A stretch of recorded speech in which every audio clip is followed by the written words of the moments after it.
You can call me Twid. Twid stands for That's What I Do. And you are now listening to Twid Radio. You can also subscribe to our YouTube channel. Look at the bottom. That's how you spell it. And feel free to subscribe. Our aim here is to talk about the past, present, and future issues primarily that will or does affect the Black community. Now, let's get this show started. Okay, family. Let me pull this chair up. Get comfortable. Okay, family. It's no surprise, no new news. Love him or hate him. Our brother, Mr. Kevin Samuels, has passed. Now, everybody has their feelings about this brother, just like everybody have their feelings about any brother or sister. And everybody has their right. It's your opinion, it's your prerogative. I mean, it's you. I've never been in the state of mind that everybody had to be a cookie cutter image of the next individual. That would really hinder, and it would say a lot about the Most High's greatness if everybody was the same. That's really why I came out of religion and out of church, and things like that, because I realized it was the same format. If you didn't look the same, dress the same, think the same, then something was wrong with you. But life is about personal growth, understanding, maturing, etc., etc. And I'm not going to spend too much time on this brother. I think that what he did was, wake up the masses of primarily men, Black men, in shaping or reshaping our image. And to reshape somebody's image, you got to start with their thinking. That's why the scripture says, when I was a man, I spoke, thought, and understood when I was a child, I spoke, thought, and understood as a child. But when I became a man, it says I put it away. And, the church and a lot of these organizations really haven't taught Black men how to put away childish things. It was always taught that, it just happens by osmosis, and that's not the case. Even the scripture tell you to train up a child. You know what I'm saying? It says train them up. That means teach, show them in the way that they should go. And unfortunately, because of the lack of male presence in our community, we've been left to, lack of a better term or word, the slaughter Black men. And so this brother comes along, giving the Black community a different vibe, a different taste, and nothing new, but something that was on a platform that everybody could tune in and see. Because make no mistakes, Kevin Samuels never ever said anything different than what men have been saying. The question was or is, are our people listening? Do our people respect us enough to listen, to take heed? See, I'm a firm believer that as a man, me myself, I'm married, got kids. I don't need a pastor to be my covering. I'm the royal priesthood of my house. I am the priest of my house. But I got to be in my house. I got to go to my house. I got to be committed to my wife. I got to be committed to furthering the legacy of my kids. See, we've been waiting, especially in the Black community, for some other source. We've been waiting for somebody else to do our job. And that's why we have the Jesus complex. We think that he's not working really for you, to be honest with you, as far as the scripture says. He said, my work is finished. He's basically saying, I'm done.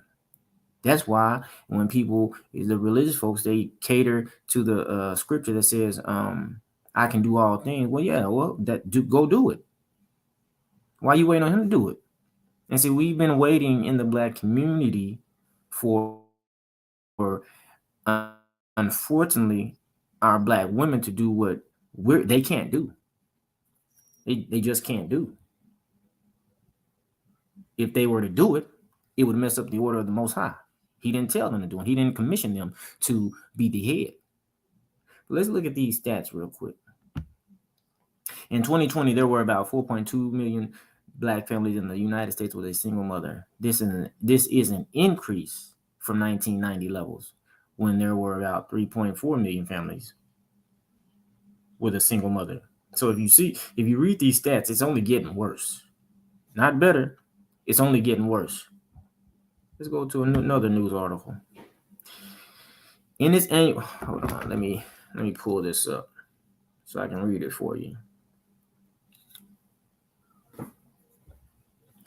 In its annual America's Family and Living Arrangements data collection, the Bureau examined marriage and family, the living arrangements of older adults, and other household characteristics. It found that a majority of the 73.7 American children under the age of 18 live in families with two parents, 69%, a decrease from 88% in 1960. Of those 50.7 million children living in families with two parents, 47.7 million live with two married parents, and 3 million live with two unmarried parents. Broken down by race. However, the statistics show stark differences. The percentage of white children under 18 who live with both parents almost doubles that of Black children, according to the data. While 74.3% of all white children below the age of 18 live with both parents, only 38.7% of African American minors can say the same. Instead, more than 1/3 of all Black children in the United States under the age of 18 live with unmarried mothers.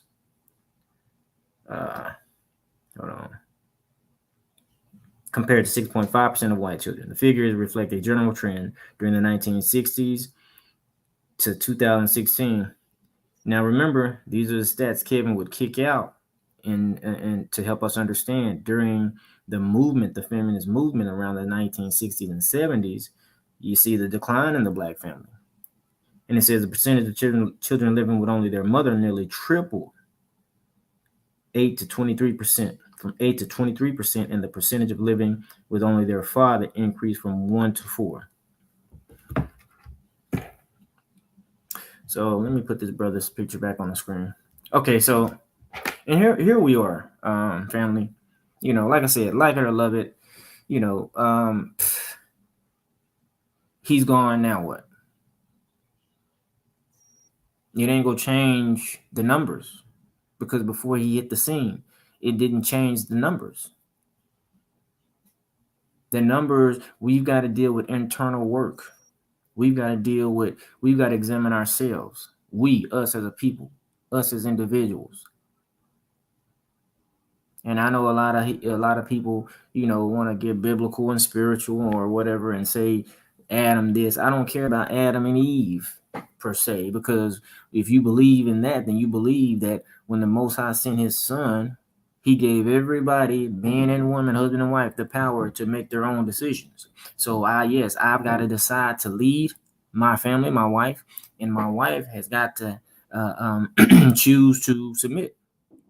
There's no questions. There is no, well, if this, that, it's Genesis 3:16 for all you Bible thumpers. He told Eve, submit to your husband and he shall rule over you. Rule means to govern. Rule means to cover. Rule means to make decisions. Rule means to dictate. Simple as that. And what man would make any apologies about that? What make to making an apology about your position as a man means you're apologizing for being the head. Well, you're an extension of the Most High, whether you believe it or not.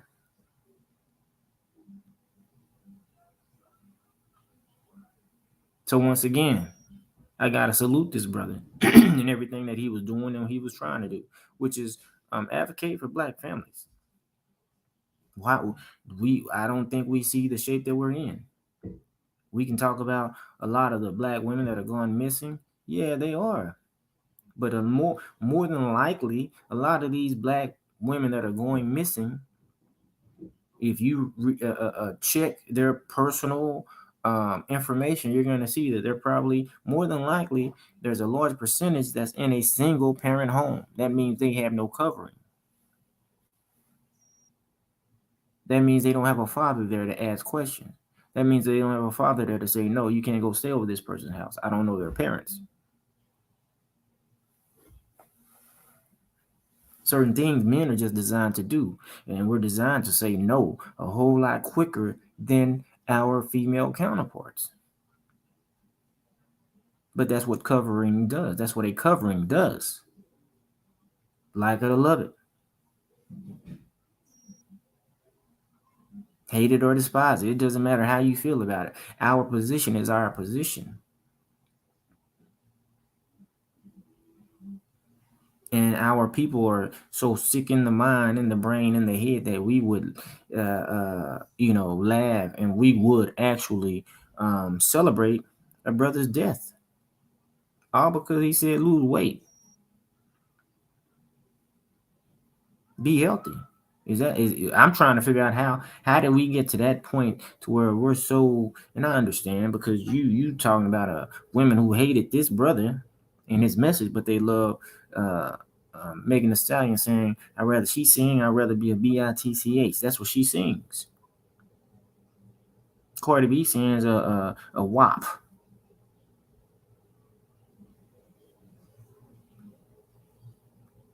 We will say, okay, well, they're just you know you know I don't know what the excuse that is, but they got them.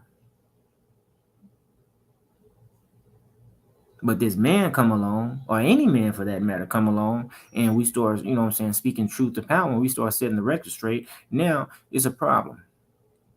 I've had brothers say, well, should no man be talking to women like that? I'm like, okay, so it's low key hating. If women calling you on your channel, and if you don't have one, get one. If they calling you on your channel for advice, to listen, thousands calling, what are you gonna do? You do the same thing he did. He capitalized. But he just wasn't capitalizing, giving people what they wanted. He was telling you the harsh truth, men and women.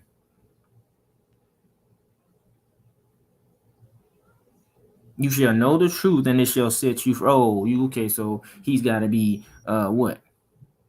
In your eyes, in your opinion, he's got to be righteous. He's got to be holy. He's got to be perfect.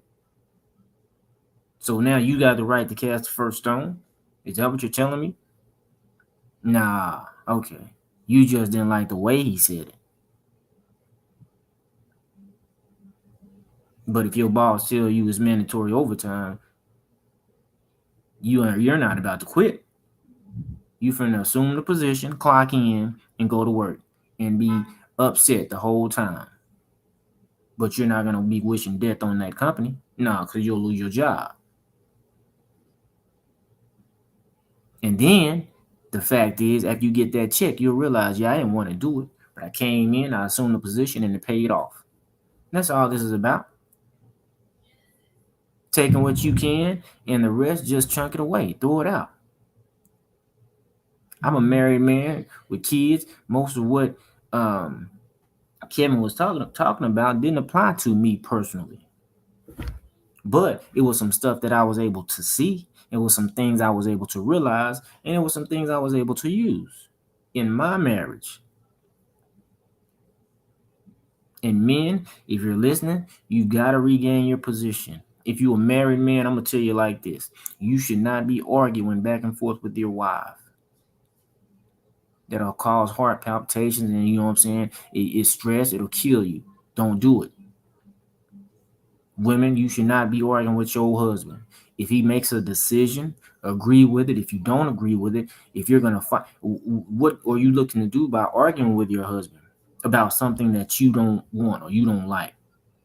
You're gonna emasculate him, because what happens? You'll get mad. You'll walk around with an attitude, all because you didn't get your way. And now you'll keep doing that over and over again. Now this man walking around, you know what I'm saying, and he's developing a mantra that a lot of men have developed, which is happy life, happy wife. That's crazy. That's wicked. No, my life will be happy with or without my wife.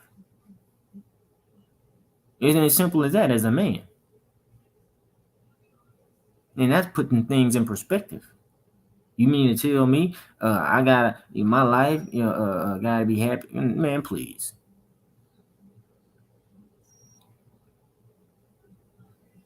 So men, if you're listening, share it.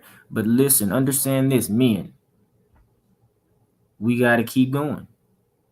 Like I said, I reiterate, it didn't start with Kevin and it don't end with Kevin. No, sir. No, sir. But one thing we're going to do, we're going to thank him for what he brought to the table. Because he's the first man that I know in my lifetime that have been able, you know what I'm saying, to actually get women to see, wait a minute, hold up, don't overtalk me. Assume your position. I'm a man. I want my respect. Now, explain yourself. Why is it that you want this, and you're not qualified for it? Why is it that what you are qualified for, you're looking down on it? You see?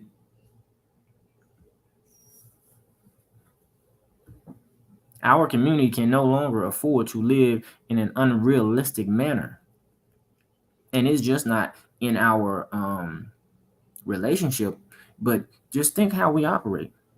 We will complain about a system that we're in the school system, but we still send our kids to school.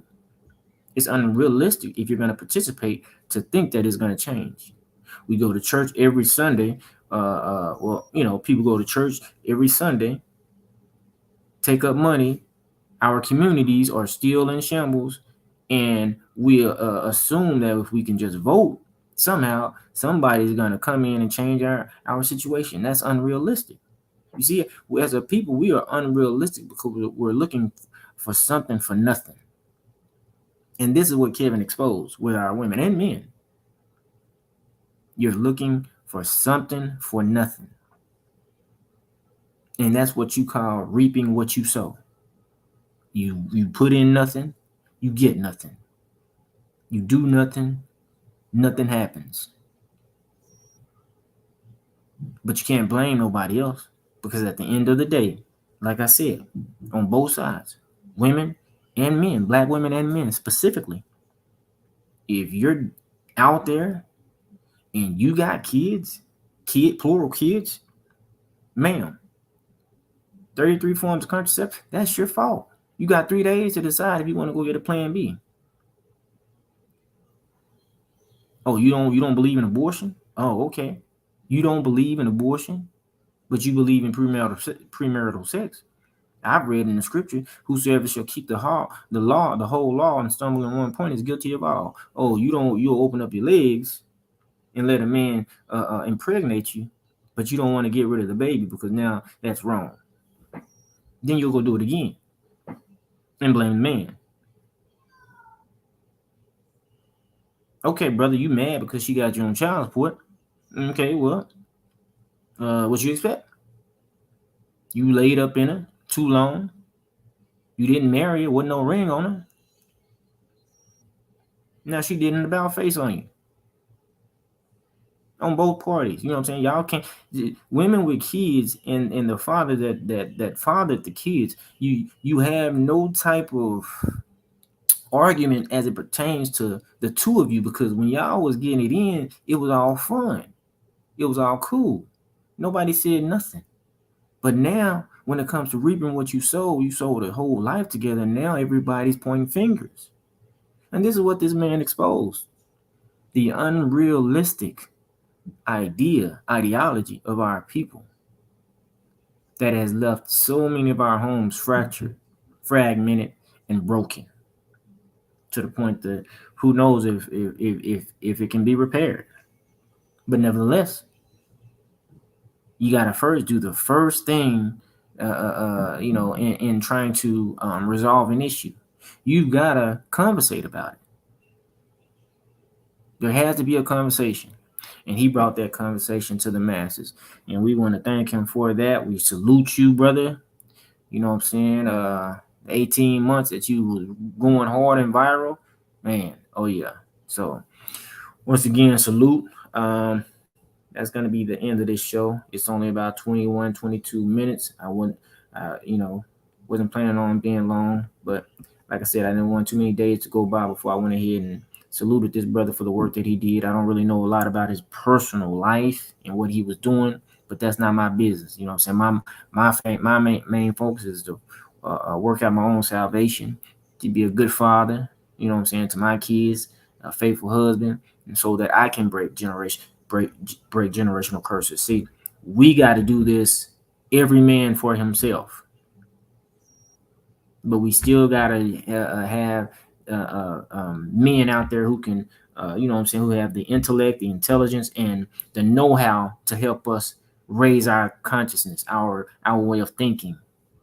Men got to have that to help you be better leaders, better fathers. You know what I'm saying? And that's what this brother did. And so, you know what I'm saying? Like I said, one last time, Mr. Kevin Samuels, brother, I salute you. And we're out.